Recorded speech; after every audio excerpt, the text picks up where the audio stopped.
Happy Friday. I love Fridays because, I mean, who doesn't, right? I don't think I need to really give a reason on why I like Fridays. But today, I want to bring you some more informative video, and I want to go over wheel spacers. We get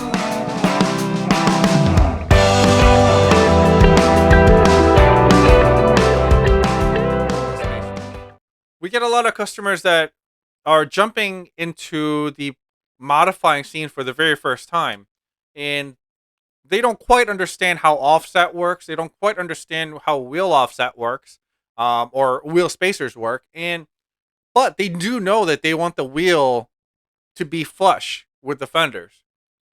And wheel spacers is definitely one of the options a lot of the clients go after. Um, the biggest reason being, one, it's a very low cost option to make your car look better, and believe it or not, it does make your car perform a little better. And lastly, I mean, it's so easy to do that you don't need to have a professional shop install it for you or anything like that. So it is a viable option that a lot of people look into. I'm gonna go over what types of spacers there are, what you need to watch out for, some of the disadvantages of a spacer, some of the advantages of it, and ultimately what I would recommend that you do in the long run, um, to make sure you keep your car in tip top shape. All right, let's get started. So the first thing I want to go over are the different types of spacers. So what wheel spacers are out there? One, there's going to be flat wheel spacers that just have literally holes in them for you to line up onto your stock hub and have your wheel go onto it. Now the problem with these flat spacers is there's no studs built into them, meaning it's depending on how thick the spacer is, your OEM stud that sticks out is losing that much grip, in a sense, that much thread for the actual lug nut to go onto. So oftentimes you will even get to a point where you could throw the spacer on, put the wheel on, and you will have literally one or two threads holding your wheel onto your hub. This is definitely a big no-no. Okay, little vibrations can take the lug nuts, off. It can loosen them over time, and one or two threads is definitely not going to hold anything together. Um, so what do you do at this point? If you ended up with a spacer that doesn't have studs built into them, you need to change your OEM studs to extended studs. So the studs need to be that much more longer in order for that to actually have the clamping effect of the OEM system. So that's a lot of work, right? I mean, a lot of people are trying to avoid doing a lot of work and trying to get that flush look to it. So the next step that you can find are are spacers with studs built into them. The way these work is they have double the amount of holes. So basically, if it's a 5 lug, you're technically going to have 10 holes, which of the 5 holes are actually filled with studs that are sticking out, and the other 5 holes are where it will slide over the OEM hub, and you'll be able to bolt it right onto the OEM hub and then put the wheel on using the new studs that are coming out of the wheel spacer. This is the better way to do it, but the downside to this is the back of your wheel needs to have enough clearance for the OEM studs that are sticking out past the spacer to clear. So some of the wheels on the back of it will have divots where you'll be able to use that without a problem, but there are certain wheels out there that doesn't allow this, which at that point you do have to go back to what I mentioned earlier with the flat spacer without any studs sticking out and have to run a extended stud. So those are the two options. And within those two options, there is going to be, like I just mentioned, flat spacer, and there's going to be a spacer with a little lip on the center. That's called hub centric. You really want to get either spacer you get, the one with stud or without stud. You really want to get the one that is hub centric. Now, what is hub centric? Hub centric. So if you look at the back of your wheel, let's say you take off the wheel and you look at the back of it, there's a hole in the center. Okay. And that hole in the center basically slides over the OEM rotor area. where the OEM rotor goes, the hub, that if you actually look at your stock hub, there's a little lip there. Your wheel slides over that and centers itself using that lip.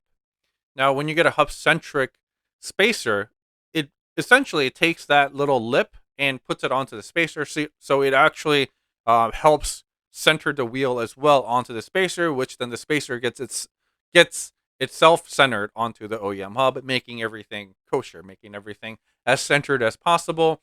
So you don't have to worry about wheel vibrations. You don't have to worry about the actual wheel shaking, steering wheel shaking, and things like that. Which will lead to premature failures of your wheel bearings, premature failures of your suspension components, premature wear of your tires, and total misalignment. Okay, so keep that in mind.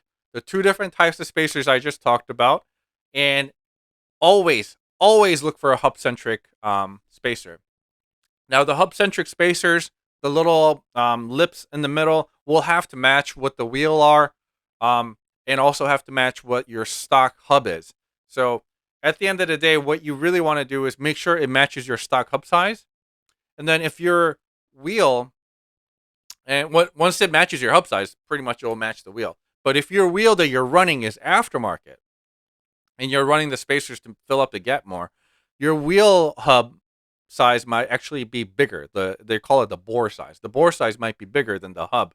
At that point, they have what's called a hub adapter, which is basically a little plastic or a metal ring that sits in between the hub centric spacer lip and the bore of your aftermarket wheel, and it'll fill the gap, making it centered as well. So those are the different options that you can use to make sure your spacer is on solid and it's on centered. Okay, so keep those in mind. Now, what are the advantages and disadvantages of running spacers? Let's go over the advantage. The advantage is, one, it looks better. So your wheel is going to stick more flush to the fender. It's just going to bring out a better curb appeal to the car when the wheels are sitting inside the wheel well, like the OEM vehicles. Sometimes it looks like your car skipped leg day, depending on how bad it is from factory. So a lot of people will go for it just because of the looks alone. Two, it's going to widen the track, which means when you widen the track, you're going to have better control over the car when it comes to traction, cornering, and things like that. So it is a performance advantage to widen the track of your car. And I mean, you will see this from cars that are coming out from factory. Usual performance cars, they will even bump out the track wider, and they will boast the fact that it's a wider track, because then you'll have better control over the vehicle versus a car that's narrower. So those are the advantages you'll get from it. Now, the third advantage is spacers are usually very easy to install. The end user can do it right in their garage or even sometimes in the parking lot. I do recommend that you get a second person to help you out and a torque wrench to make sure you torque everything down properly as someone is stepping on the brakes for you. But other than that, it doesn't take huge mechanical skill to install these, unless you get to a point where you have to install extended studs. Now let's go over the disadvantages. The disadvantages. One, it's going to put a lot of pressure on your wheel bearings. So over the long run, you're actually decreasing the life of your wheel bearings. I want to explain why it does this, because I know, people will just spew out things like, "Hey, it's going to destroy wheel bearings," but why? Why? How does it do that? So let me take you into my whiteboard here, and I will show you why it actually puts more stress onto the wheel bearings, and I will also show you, what you can do to combat that. All right. So let's get to my whiteboard. All right. So take a look at these fantastic drawings that I did. So this is your typical wheel here. This is the shape of your wheel. These are your brakes over here. And here we have a 15 millimeter spacer. Now, by using the 15 millimeter spacer, we brought the wheel closer to the outer fender, reducing that gap from factory. Obviously, we brought it out 15 millimeters. So it looks a lot better. But the reason spacers actually create issues down the road for your wheel bearings is because of this. The majority of the weight of the wheel sits right here where it's supposed to bolt onto the hub. But instead of bolting onto the hub, it bolts to the spacer, and then that whole weight has to transfer through the spacer to the hub.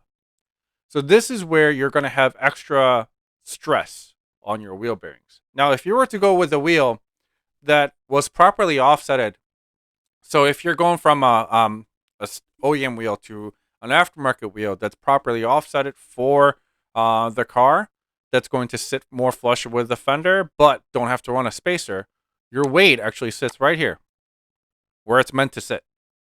So that's why proper fitting wheels are always a better choice than running spacers.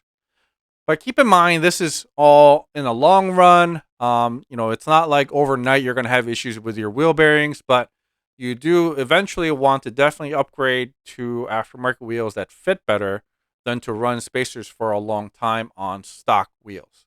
Okay, so I just wanted to point that out. Make sure you know that it's not the same to run a spacer versus a properly fitting wheel from factory.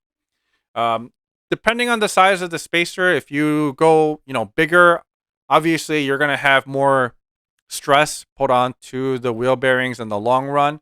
So if you're running a 25 mil, 30 mil, 35 mil and bigger, you're going to have less and less lifespan of the wheel bearing that's holding on to it. And also because of the way the weight is distributed, it is also in a way messing with the whole suspension, and how it takes stress, especially over bumps and things like that. So keep that in mind. Spacers are a great low cost way to achieve the look, but in the long run, definitely save up and get a nice set of wheels that fit properly. Okay, that's it for us today. Um, I hope you learned something new in this video, and I hope to bring out to you more videos in the future that can give you a little bit of knowledge without overwhelming you with a lot of science and math mumbo jumbos. So yes, please like, subscribe, hit that notification bell, and share the video to your friends and family members that may need to know more about these when they start modifying their cars. All right. I will see you on the next one, and enjoy your weekend.